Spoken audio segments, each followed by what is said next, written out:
Welcome back to the VET S.O.S podcast network here on the Scoop. Today we have a special guest. Just when you feel that you're stuck, my man, my brother, my Air Force brethren, Frank is going to say and share with us, how do we get unstuck in our situation? So, but before we go on to that, Frank, he's a Air Force veteran, business executive, five-time best-selling author and visionary behind Business and Personal Secrets for Getting Unstuck.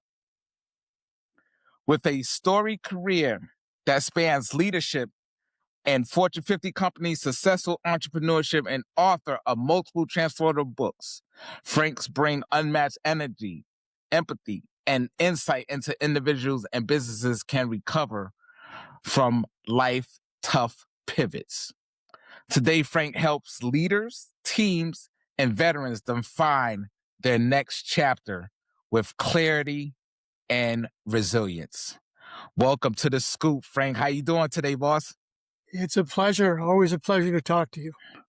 This is great. So, before I hit the record button, I was like, oh man, Frank, like when I was transitioning, I was in that stuck, like going around that circle, didn't know which way was up, didn't know which way was left or right. But before we even started that, I know I shared a little bit about you, but I know people that's listening and watching here on the Scoop, they want to know, who is Frank Z. So what's the scoop on Frank? What's the scoop? Well, I came, like you, I'm a New Yorker by birth. I was on Buffalo on the other side of the state. And I had to get out of there. The winters were enough. I think I was 6 years old the first time I said, I got to get out of here, man. Military draft was still going on. So I thought I'd get out. There's one or two ways to get out, because you either worked in steel, worked on the railroad, or you went into organized crime. Those are your three choices. Right. None of them appealed to me. So I was a pretty good baseball player. I thought that might be the way out until I had a tryout with the Pittsburgh Pirates. And they very nicely told me, go to college and study. Nice way of saying, you're not going to make it, kid. So learn how to study. So I did a year in school, and then the draft was still going on. My lottery number was 10. So that pretty much made most of my decisions for me right then. So I elected to enlist in the Air Force as a medic, which meant 4 years instead of going into the Army for 2 years. But if you went in the Army during the Vietnam War, chances are you're going to go to Vietnam and get shot at. Now, I thought to myself, I don't mind shooting at people, but I'm not too crazy about people shooting back at me. Right. So Air Force medics stay where the airplanes are. The airplanes are where the hospital is, which is usually away from the fighting. In theory, you're not supposed to attack a hospital. In theory. Reality, that's all baloney. That's all it is. So get done with the military, finish school. Best thing, let me back up. Well, I was in the military. I was about maybe 21 years old. I was an E4. And Colonel Zimmerman, hospital commander, comes up to me and he says, with the chief, he says, I want you to run the pediatric clinic. And I said, I was working in the emergency room at the time. And I said, well, sir, with all due respect, because you have to say that, right? With all due respect. Right. Doesn't someone with a higher rank normally get this position? And he said, normally, yes, but I think you can do it. And then I said again, well, with all due respect, sir, do these people not want the job?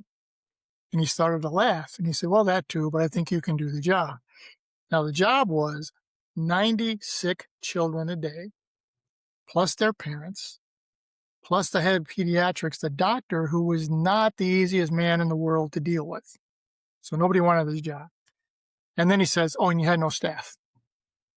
And I thought, okay, I'm being set up to fail here. So then Chief comes over and he says, okay, Frank, here's your challenge. As if this is not a big enough challenge, right? He said, we're going to set up a meeting with the Red Cross and we're going to get volunteers to come and help you.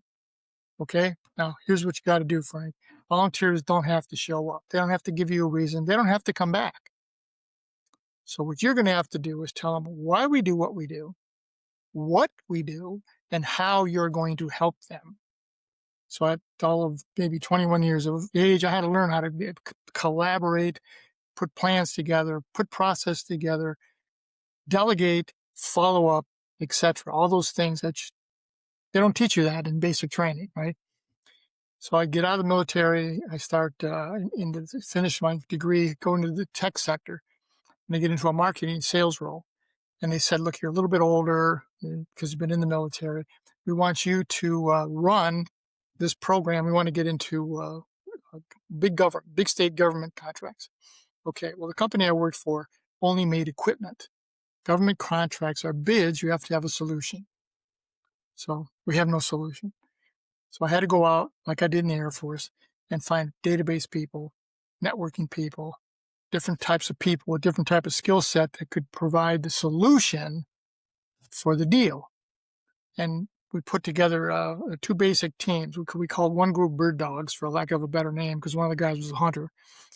And he said, well, your job, Bird Dogs, is get the bird in the air and then we'll shoot it down. We're the Tiger team. Tiger team will come in and execute the deal.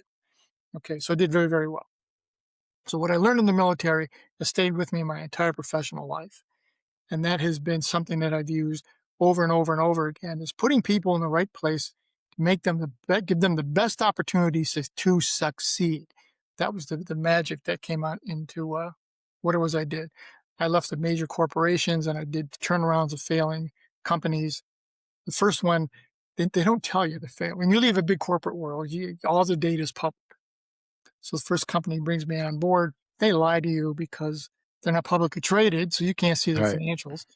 So I get there and I'm looking at them and going, oh my God, you're going to run out of cash in less than 10 months. And the owner says, I know, that's why you're here. So then you got to sit down and say, all right, now what are we going to do here? What do you want to do, owner? And they said, they were in their 60s at the time. They said, we want a soft landing. Okay, so we got to make you pretty. We got to boost sales. We got to make you more effective and efficient, and then sell you, which we did. The next ones that I went to, I go in with my eyes more wide open. It's like, I want a personal service contract. We're going to have a prenup in case we don't get along, and whatever goes to hell, this is the out clause for everybody. And so I did that. It was a lot of fun. I loved it. I loved every minute of it. My then wife left the family. She decided that it wasn't what she wanted anymore. I had too young. I still have two daughters, but they were young back then, and I had custody. So life had to change. So I couldn't travel anymore. As a high-tech executive, I was gone 2 weeks every month. I was overseas sometimes for a month at a time. So I take my two daughters. We moved back to Sacramento, California, where they were born, where I knew more people. And I went in. I bought an insurance agency. So when you go from high-tech, proactive, to insurance, reactive, it's like dying and going to hell. But got to be a full-time day. Got to be there. So that's what I did. And as soon as my youngest daughter graduated from college, got her first, what she calls grown-up job, I sold the company. Boom. She graduated in December. I sold the company in March. And then, okay, now what do I do? I'm in my 60s. What do I do? What do I do now? So we start working with nonprofits and sort of bouncing back and forth, doing consulting, etc. And then I ran into the California State Senate. And a woman there said, Frank, you're a veteran. You're coming with me. We're going to go to the Veteran Treatment Court. And I became a mentor at the Veteran Treatment Court. Then she said, okay, now we're going to have you work with the Veterans Business Outreach Center. So I become the deputy director of the Veterans Business Outreach Center for Northern California and Nevada. And then she says, okay, you speak incredibly well. I want you to speak at a number of these events. So I started speaking at all these events. In the meantime, I started writing books. I started writing these books, which was a lot of fun. At first, I didn't know what the hell I was doing. I was just writing books, streams of consciousness. And I thought they were good, but nobody else did. They didn't sell. I had a radio show and a Roku TV show, and I met Melissa Van Oss, who's now my business partner. And she had written a book, and she was more advanced in the marketing and promotion than I was. So I said, all right, what are you doing that I'm not doing? So she was explaining it to me, and she said, I'm up to here, but then I'm stuck. That's the reason we're here talking. And I said, well, let's look at this.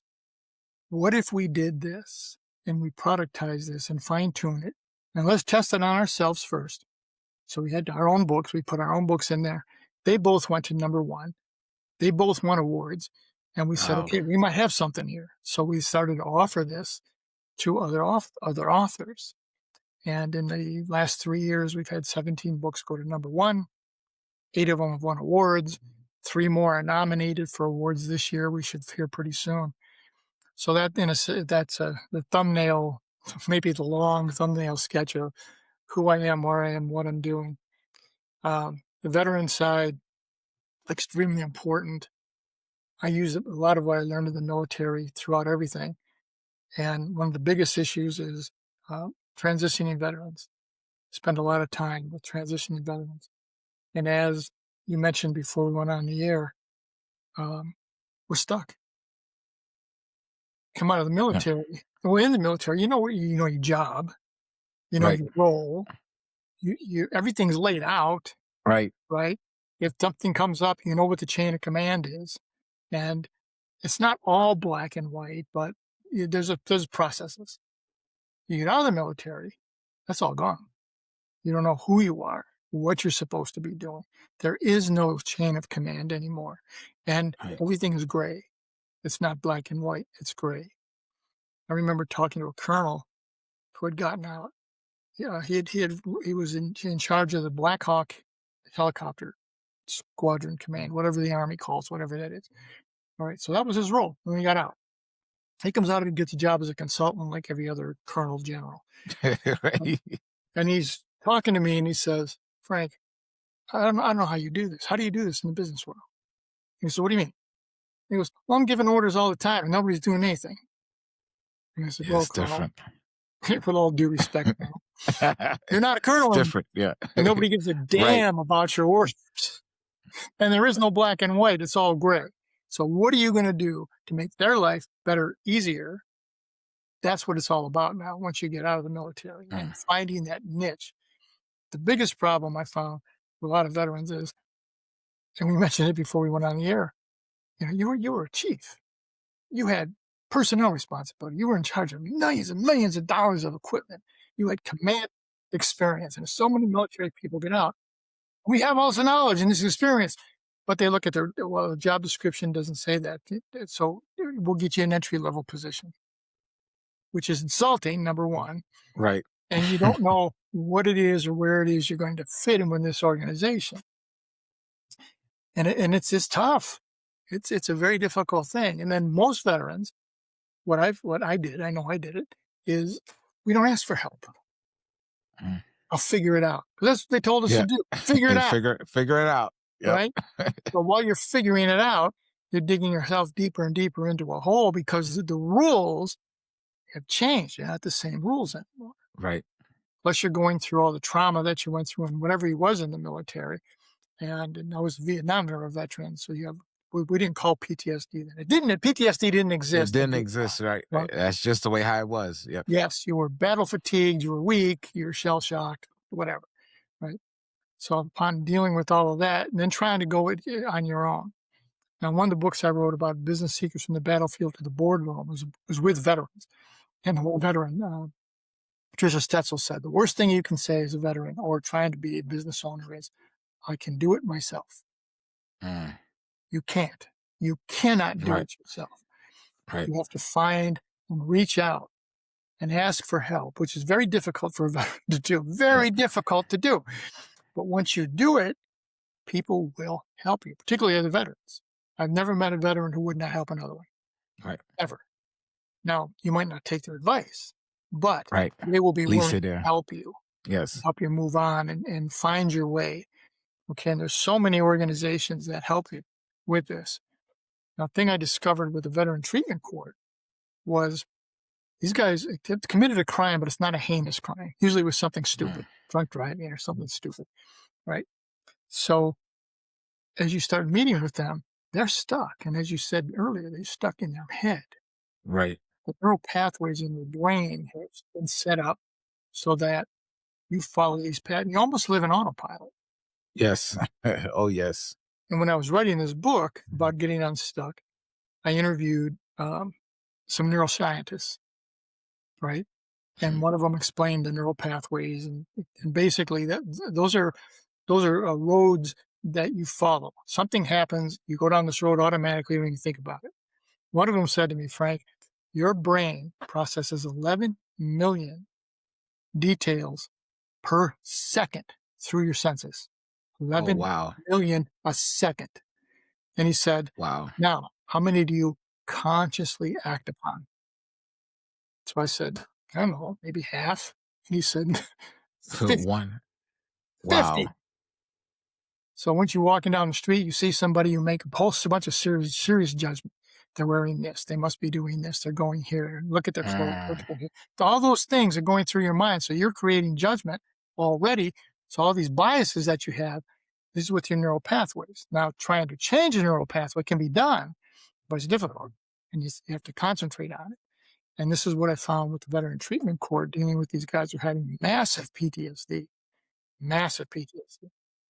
One of the guys was he was an Marine reconnaissance, the guy they dropped behind enemy lines, Mm. right? And then they say, okay, we'll meet you here. Maybe we'll meet you here. And he was very well trained. And the thing that snapped for him, the thing that broke him, was they were supposed to clear a position because they were going to move in after they cleared the position. And they were told intelligence was all non-hostiles have been removed. So consider any action to be hostile. So they move in, as Marines do, they move on the position, they take on fire. They return fire. They eliminate everything, right? They come down afterwards and they find women and children with her. And he lost his mind. He said, we were told that they were gone. They weren't supposed to be here. And so the guy in charge, he said, look, human life doesn't mean a lot over there. Okay, they use people as human shields. You did your job. This is what we were told. It's just casualty of war. But it's something that ate at him for forever. And when he finished that term in the Marines, he got out. And it still haunted him, that PTSD, that vision of what he saw. And he was trying to get jobs, and there wasn't structure. And I've heard this from so many veterans. In the other book that I wrote, they would say, I look at, well, what are the guidelines? What's the job? What's the job description? What's the process? Well, there aren't any. Right. Or they're loose. And they'll say, Fluid. Very fluid. good term. They'll say, talk to Sean. He knows what the answer to that is. Yeah. Well, why can't I just look it up? It's not written down. Yeah. Well, what if Sean's not there today? Well, don't worry. He'll be in tomorrow. But what if Sean get hit by a truck? Right. Okay. So there's this military mindset that we had, which is, yeah, there are obstacles, and yes, we have to work around these obstacles, but there's also guidelines for these obstacles. Mm-hmm. When I did some work with the Houston Regional Veteran Chamber of Commerce out of Houston, and I gave a talk there, and for the oil and gas executives, big oil and gas in Houston. Yeah. We were down San Antonio. Yeah, San Antonio. Yep. So the Houston oil and gas executives, and we said, okay, let's do a little test here, executives. We're going to give you two scenarios. Here's scenario one. This gentleman goes to Rice University, right? The brain school in Houston. Okay. This gentleman here is an SP, whatever, U.S. Army, 4 or 5 years, getting out. Who are you going to hire? And they said, we can hire the kid from Rice. Why? Well, he went to Rice. Right. Well, let's talk about what was he accomplished? He went through Rice. Okay, that's an accomplishment. Did he have the job going through Rice? Was he on the mom and dad scholarship fund? What responsibilities did he have other than going to school? Did he even have a car that he was responsible for? Right. Now let's look at the SP, whatever. 5 years, 6 years, command experience, loyal, knows how to fix things, works around objects and works around objections and obstacles, managed people, was responsible for millions of dollars of taxpayer money. Yep. Why are you not hiring him? Well, Frank, he doesn't check the box. I said, well, maybe we should look at a different box. Maybe the box is the problem. And they said, well, plus veterans have PTSD and we don't want anybody getting shot. When I said, okay, all the mass shootings in the United States, not one was by a veteran, not one. There was one at Fort Hood, but he was in active duty. Okay, but not one. So let's take that off the table here. That's not an issue. So let's step back, and why would you not want somebody who is going to be loyal? Is the kid from Rice going to stay with you more than a year and a half? Is the kid from Rice going to come in and say, "Oh, I'm stuck here"? He is. Right. The veteran's going to try. He's not. He's going to come and say, "Hey, we're stuck, but I think we could, or we Right. might," and he'll have some solutions for you, potential Yes. solutions. And those are things that it's trying to get the business sector, and this is our challenge, the business sector to understand the value that a veteran brings. And the veterans have to understand how you translate the skill sets you have into how it fits into the private sector. Okay. Now the Marine that I had that was the reconnaissance guy, when we said, let's look at skills. And he said, "Frank, all I know how to do is kill people. Not a lot It's of more open." than that. Right. Exactly. Right. Exactly what you just said. So here's your skills: operations and logistics and all these are the skill sets that you have: command experience, understanding how to put people in the best possible position to succeed. He goes, "What do you mean?" I said, "Well, if you're in the thing, you don't want to be, you're standing here and the other guy's standing here. You're shooting across from each other. Right. So that's all part of the training that you have." So once you start to think outside the box, and I don't think we do a good job in the military in transitioning, helping with the transition. Now, when I got out in the 70s, it was, all right, give us your badge, your ID card. Here's the bus that's going to take you to the front gate. Good luck. Yeah, and that's it. So you get to That's the it. front gate, you look around like, okay, what now? Where Where do to I go go here? to? Yeah, where do What's I go next? from here? So I get out, all this experience, and I'm making pizzas and I'm tending bar. And that's a lot of times where we end up starting. And then it's a matter of, well, do I need to finish school? Do I need to go to school? Right. And then all those things that come into play. And then surrounding yourself with other veterans, right? Like if you're in school, go to the Veteran Service Center. There's one on every campus. They'll help you with picking courses. They will help you meet with other people. And then we used to just sit in there and just talk, right? And what I've had people say is, they talk to particularly someone who's been in combat. Say to him, "Well, I understand." And he looks at him and says, "You don't understand shit. Right. You don't understand. You weren't there. You don't know what it's You don't like. understand. You don't understand." So being around other veterans, there at least is that commonality. Right. Even if you weren't a combat veteran, you understand. You understand what it is that their mindset is and what they're going through. And you can help, just talk, just letting them talk. Mhm. That's a big thing about when we get stuck is not willing to open up and talk about it. Okay, so many Vietnam veterans would come back and they wouldn't talk. They held it in. They just buried it. Exactly what So, I shared with you and earlier. yes, Yeah. all these combat veterans just pushing it down and pushing it down and pushing it down, and eventually it's going to bubble up, and you can't hold it in. Right. Mental health is going to snap.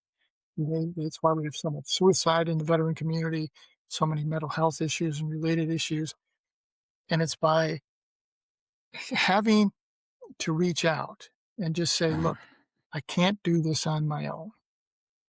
And when we say that, as we said earlier, people will come and help you. They will Yes. come and help you. Yes. And I know when I was going through the book, I was like, wow, this is a lot of great information.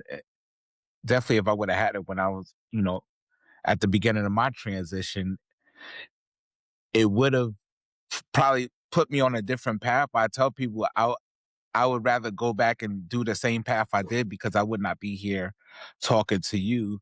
So I know when people come across this podcast, listeners or people watching it, how can young humans or young people, use this book as a launching pad, because getting unstuck and trying to figure out how can they use this as a launching pad to get them on that path of uh, their purpose again.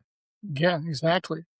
And there's lots, you can get stuck in a lot of different areas. You can be stuck in Mhm. an opinion, right? This is my opinion. Facts be damned. This is my Right. opinion. This is what I'm going. All right. That will keep you stuck. Okay. Because Mhm. the awakening is, here's new data. Here's new information. oh, that makes more sense. Maybe if I follow this path, it may be worth it. One of the things a counselor told me one time, he said, Frank, this is a big problem with veterans. The universe, God, spirit, whatever you believe, is constantly sending signs, constantly. And it's Yes. up to you to at least Yes. recognize that there's a sign. Most of the time we don't. Okay. All right. So the way she explained it was great. So first it taps you on the shoulder and you ignore it. Then it kind of pushes you a little bit and you ignore that. Then it hits you in the face with a 2x4. Now you have to change. Now something radical has happened. The job, the company you're with went under. They laid a bunch of people off. You had a divorce, death, and something happened. Now you have to change. Now you go into panic mode. All right. Yes. Now fear becomes the next thing you're stuck in. Now I'm afraid. I don't know what else to do. Now we're back to I just got out of the military. Maybe you're out, you've had a job, and now that job is gone. Okay. So now there's this fear of failure, fear of I don't know what else to go. I don't know what else I'm going to be doing. And then a lot of us get into a relationship probably too soon. And the relationship you can get stuck in there. This is not working, particularly when you come back as a military and you try to insert yourself back into if you had a family. I remember when we were getting this is the one thing in our transition that they did say. A chaplain come in and he said, look, I was not married at the time, but he says, those of you who are married, when you come back, they've already figured out life. They have patterns. They have things that they do. You need to assimilate slowly into that. Even if you're not married, with your family, you have to assimilate back in because they've been living without you for a period of time. If you come in and start saying, no, this is the way it's going to be because I'm home, it's going to fail. Yeah. You're going to be stuck in this mindset that, well, it was like this. Well, it's not anymore. And that's a big part of transitioning. And any transition is hard, but it's, well, I used to be this. Well, you're not anymore. Right. Okay. So live in the present. It's a big thing about trying to get unstuck is living in the present. A big thing I found with this book was addressing grief. And people say, oh, grief is about when someone died. No, grief is any kind of loss. So, the military is a loss there. You lose a job, that's a loss. Relationship breaks up, that's a loss. All these losses occur. You have to give yourself time to grieve, to get unstuck. And if you're like I was, I'm not going to grieve. I'm going to push it down. I'm going to avoid it. Right. All right. Now you can delay it, but you can't avoid it. Still got to face it. It's Sooner or going later. to come. And then it's, okay, well, depending on what book you read, there's 5 stages of grief, or there's 7 or whatever it is. Okay. And I said, okay, well, I'll give myself a week with each stage. Okay. Don't work like that. Grief comes in waves and you're going to bounce back and forth and back and forth. Right. My dad, give me an example. My dad died 6 years ago today. It was unexpected. He didn't expect it. And so I wasn't there. And that has haunted me now for 6 years. That we knew his health was starting to fail, but he wasn't on death's door. And he went into the hospital. They said he was dehydrated. And while he was there, he died. Right? Completely unexpected. And not being there has now haunted me for 6 years. And so I'm going through this depression, this grieving process, going back and forth between depression and bargaining. Right? Well, if I had been there, maybe it would have been different. If I had come home more often, maybe I could have caught this. If I had done, and you're negotiating, and you can't win this negotiation, right? It's like survivor's guilt. When you were deployed, and someone in your organization, someone in your group was killed. Right. Why? What? It could have been me. Why did I survive? And then you're trying to negotiate with yourself on a thing you can't win. So it's happened. all right? Have the grief, go through the process, and get to a point where you can at least function again. Mm. Because the grief is never going to go away. The loss is never going to go away. My dad's never coming back, right?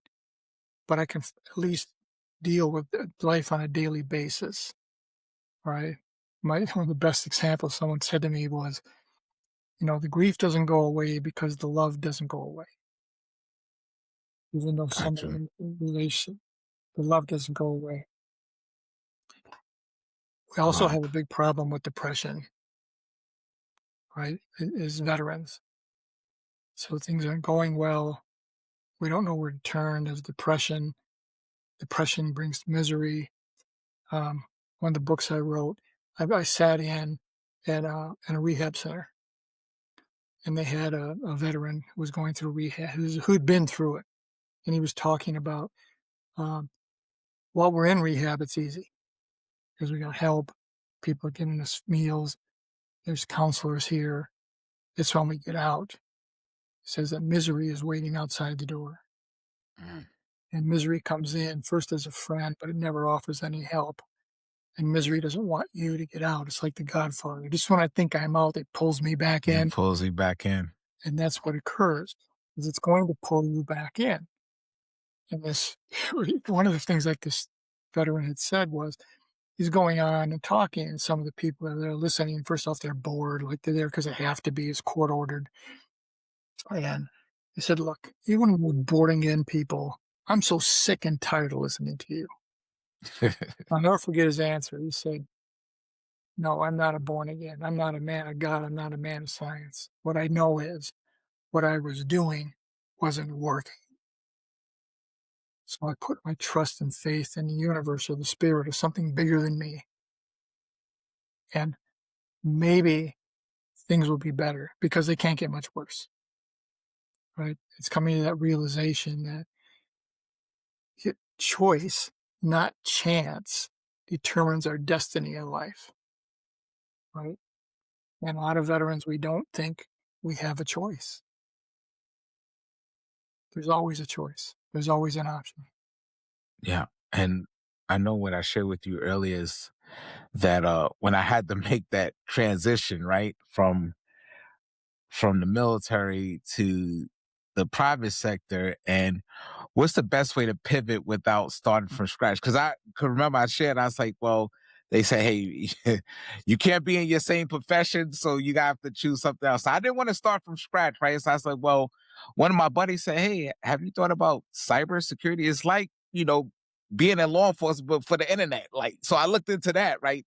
So that was one of my ways to pivot, not starting from scratch, because I know that's what, one of the things that you put in your book, like you can pivot. You don't have to, like, in that mindset, you don't have to start. You think you start from scratch, but you're not. You could use what you have and to pivot into something else that will find interest to you.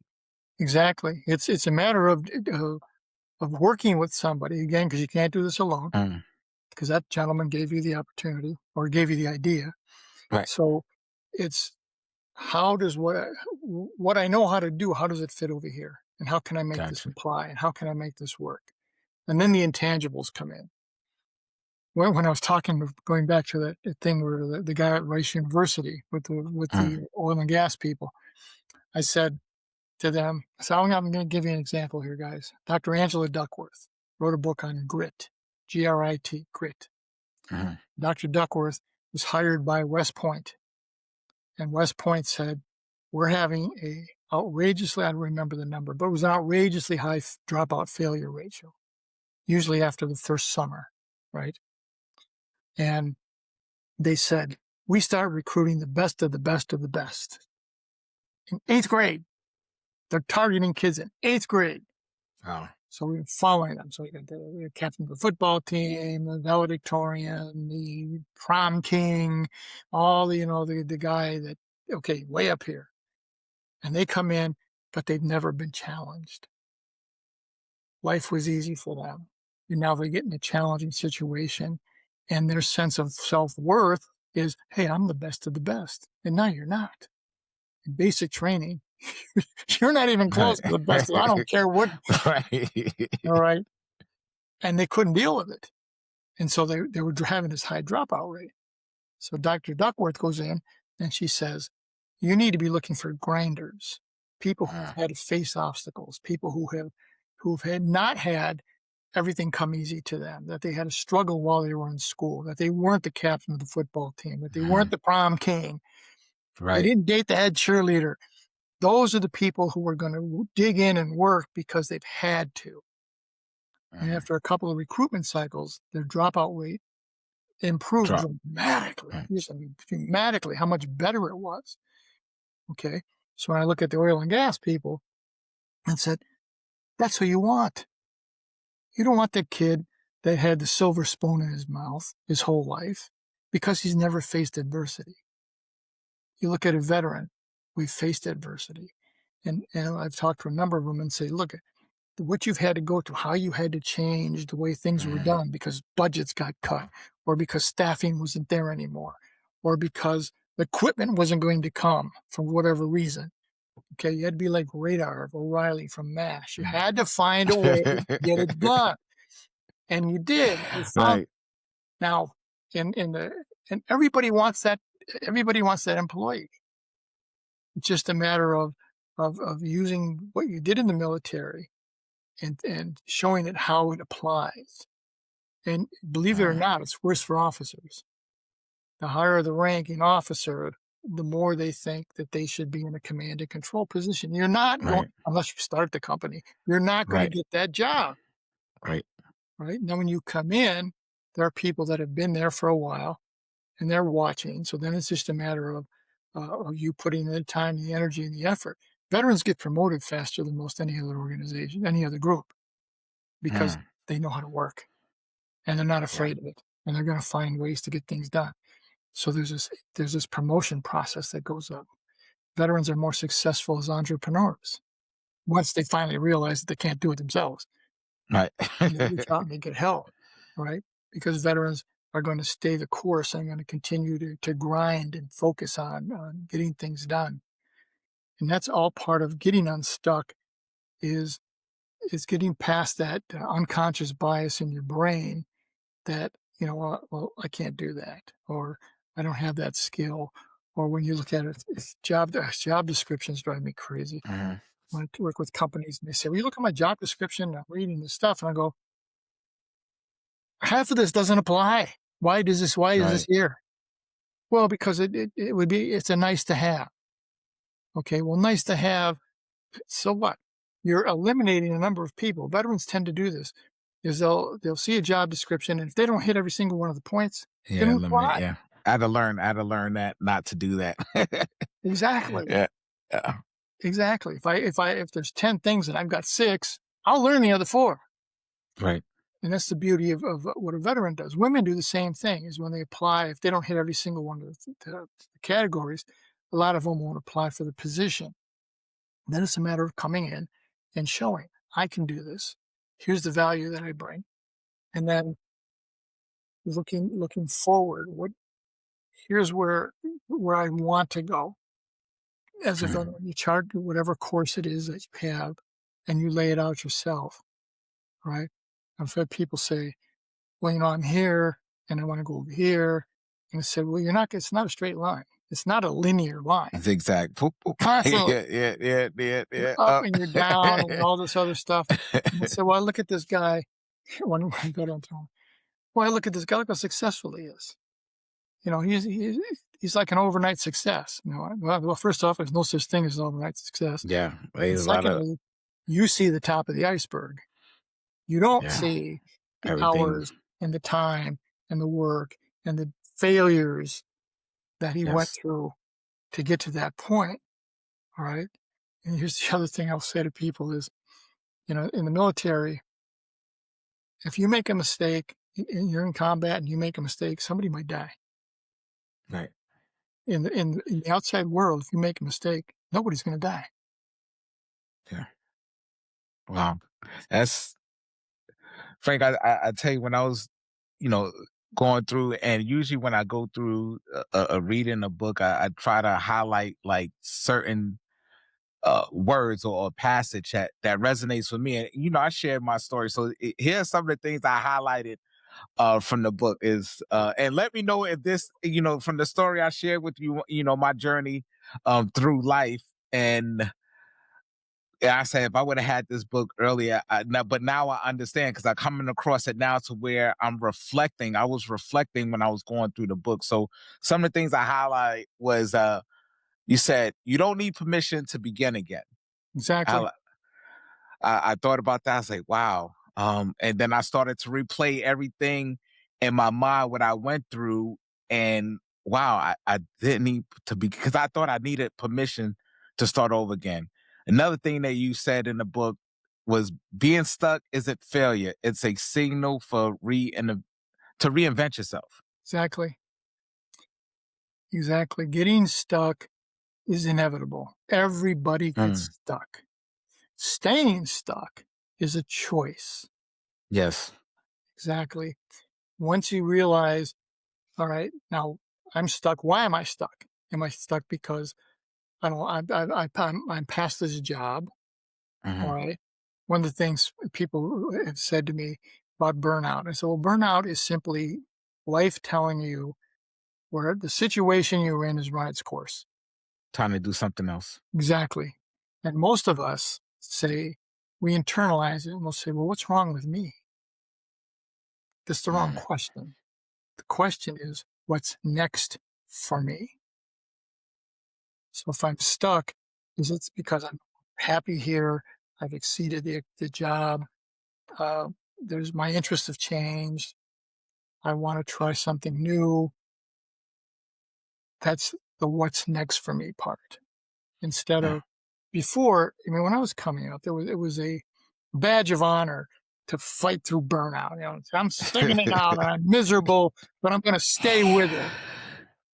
Oh man, yes. Spot on. And I know when I was trying to figure out, like, I was doing a little bit of this, doing a little bit. I was like, oh, every day I wake up, okay, I gotta hustle, I gotta hustle, I gotta hustle. But one of the things when I came across in the book, it says the secret to success isn't hustle, it's clarity. Once I got clarity, Frank, I like, okay, this is what I need to do moving forward. Cause I was just trying to figure it out. I was dibbling, dabbling, just trying to stay afloat. But once I got that clarity, and that's what you have in the book, you said the secret to success isn't hustle, is clarity. Exactly. Once we all do that. It's just a shiny object thing because we don't know what we Right. want, right? You're getting out of the military. I don't know what I want Right. to do. I've been in service. I was 4 years. You were in 20. Okay. That's a life. That's a lifestyle. So what am I going to do? Well, I'll try this. I'm going to try that. I'm going to try. Stop. Stop. What turns Mm, you on? What really excites you? And then once you see that then the clarity, mhm. that's what you go for. Now it's going to be a bumpy road. There isn't going to be a nice, easy road, just like we talked about before. It's going to go up and down, but you're going in a direction you want to go in, and it's making you happy, or you're getting fulfillment. Mm. And the other big thing we talked about people is you want to create value. Create value. Or organizations say, well, I want results. And I said, okay, well, results are you pull something out of the sky. I was a corporate executive. You put down a business plan. You pull out of the air. Well, this is the goal we want to hit. Well, how'd you come up with that? No, it sounded good. All right. Well, that's all nonsense, right? It's value. What Mm. value do we bring to an organization? And as you move up within the organization, it's that clarity again comes into play. Yes. A big issue that I have is when I give this talk, and one of the things I say to military groups, and I apologize in advance. I say to them, all right, for all of you who are in the military, okay, I apologize here in advance. But in the military, they tell you the biggest thing is the mission. The mission is the single most Mhm. important topic. Is that right? And they'll say, that's right. And I said, that's not right. The most important thing is the respect and the trust you have with the people who are in the mission with you. That's what it matters. Yes. That's what's most important. And we got to learn that. I mean, they don't tell us that's the case, but that's when you're in the service, you're there for the guy next to you on either side of you, the Right. person in front of you. We do it because it's instinctive, and that's how we were trained and drilled on. Now you get out, and this is the same thing that applies, right? It's respect, Mm. it's trust. And you earn respect And and trust. And veterans earn it a lot quicker than most because we understand the value. Okay. Now, I remember we've all done it. If anybody who's enlisted and you run into, usually in the Air Force, is second lieutenant, right? and Butterbar, right? Very bad, right?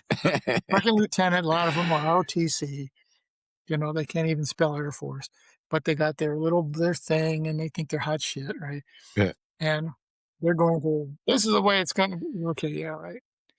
I recall we had, and the second lieutenant always gets the job of squadron commander. So that you're in charge of the enlisted people in the barracks. Worst job there is. Yeah. I remember one came in and was doing this. Well, damn it, we're going to do this by the book. Their father was a colonel, and I'm with ROTC, and this is. And I remember them. We're not going to do this Radar O'Reilly nonsense, right? So she sells this to Chief Bennett, our chief, and he sets a meeting. It's all the enlisted people, and he goes, "Everything by the book. No excuses, no exceptions. Everything grinds to a halt. Nothing's getting done. Nothing." Lieutenant's losing his mind, right? He's yelling at the chief, and the chief says, "We're by the book, per your instructions." Okay. Goes lieutenant, goes to see Colonel Zimmerman, who was a realist, right? And he's complaining to Colonel Zimmerman. And Colonel Zimmerman says, "What the hell's your problem? I'm a colonel. I don't even mess with chief master sergeants. Those are the people who run the military." And that's a big part of, as we're getting unstuck, is learning who we can be the people that have the trust and respect of others. But then it doesn't matter what an organization chart says, you know, who's in charge. That doesn't matter. It's the people that are getting it done. There's always those go-to people. And more times than not, a veteran is the go-to person because we've experienced so much and we have so much life experience and interesting things like even being transferred, traveling. Okay. Well, that's a whole massive thing and getting unstuck. Okay, now I got to move. I gotta get everything packed up. Where's it going to go? And you got to find a place to live. I got to get do it all over again, right? do all Unpack and get things, settled in and meet new friends and find out where everything is at. And new commander. Just like maybe it's all the rules are the same, but maybe the process is different. So you have to learn all of that. And so you find yourself that adaptability is a huge thing that veterans have that we don't play that card. Adaptability. Yes. I can morph into what it is you want to be because in business world in particular, you know, when I was coming up, they'd say, "You got to have a 5-year plan. Write a 5-year plan." And I said, "Well, come on. You need maybe an 18-month plan because it's going to change like crazy." Yeah, it's going to change. Definitely. Yep. And so it's that ability to adapt and adjust and morph because life is a series of choices and adjustments. Yeah. Right. That's huge. So what's one of the things before we wrap up? What's one of the things that you want the listeners and the viewers to take away, especially from the book? Because like I say, if you don't have the book, because I'm sure some of y'all like, "Oh, well, how do I get this book?" With it? I'm telling you, once you go through and read this book, you're gonna start laughing like, "Yep, that's me. I did that. I did this." That's how I was. That's how I'm sure once you get a copy of the book. So Frank, how can they get a copy? How can they reach out to you? Where, your website? I know you have a YouTube channel as well. So please share that information here because I know if it's helping me, now I know it can help others, going through their transition. Absolutely. The fastest way to get the book's on Amazon. This book is called Business and Personal Secrets for Getting Unstuck. There's a series of 4 books in this Business Secret series. That's the easiest way to get the book. This is the fastest way. You can contact me at my email address, which is frankzaccari@gmail.com. I don't have anything fancy. My website is frankzaccari.net. I'm on LinkedIn, Frank Zaccari, right? When you get old, you don't want these fancy names. Yeah, you just have everything you the can't same. remember it. Yeah, right. You got to remember it. You just can't remember it. It's the books were basically we wrote these books because, like you said in the beginning, these are things I went through. I'm sure other people are going through them too. So Right. if we can help somebody identify a landmine that they didn't see coming, because that's mainly what takes you out. Yes. If you can see something, okay, I can adjust and adapt. But if you don't see it Correct. coming, if you're not aware of it, or something that comes out of the blue that you're not expecting, it's the unexpected that disrupts a lot of organizations and a lot of Correct. people's lives. So if it's learning to deal with, like in the movie The American President, when and then Benny comes over and is trying to get the sweater, and she goes like, "She's gonna have to learn to live with disappointment, right?" Right. Well, there's going to be disappointment. Is how do you address it? How do you adapt to it? And that's how How do you you pivot? avoid getting unstuck or getting stuck. And then you're going to get stuck. It's going to happen at some point. Then it's stop, reflect, Mhm. reframe, and then respond. Don't react. There we go. Can you say that one more time for the people in the back? Sure. When you're stuck, you have to stop, reflect. First thing, reflect. What occurred? Why did it occur? Then it's reflect, respond. Maybe respond is last. Reflect, reframe. Okay, this is what happened. How can I reframe this so that I understand it and then go forward and then respond? Actually, there's 5 R's, but I can't remember the other 2. But That's there's, good right there. and then when we react, and this keeps us stuck, is a lot of our reactions are knee jerk. This Right. comes up or this happens. Yeah, God damn it! Well, I've been out. Right. Right? I remember being like that. One of my daughters would say, "Feel better now, Dad?" And I'd say, Got it out the "No." system. I said, "Well, it didn't accomplish anything." Right. Yeah, thank you so much, Frank. Thank you. And remember, everybody that's listening, watching, you do not have to get stuck in the sea of transition. You grab that VET S.O.S Lifeline. We're here to help. Please reach out to Frank and his organization. Please reach out to Frank. Go grab the book off of Amazon. Just go and grab it and add it to your collection. It's paperback, ebook, however you want it, pamphlet. Go on the internet and grab it because it's going to help you grow. Thank you, Frank. Thank you for being here. Once again, like, subscribe, share. Until next time, everybody, take care. Peace.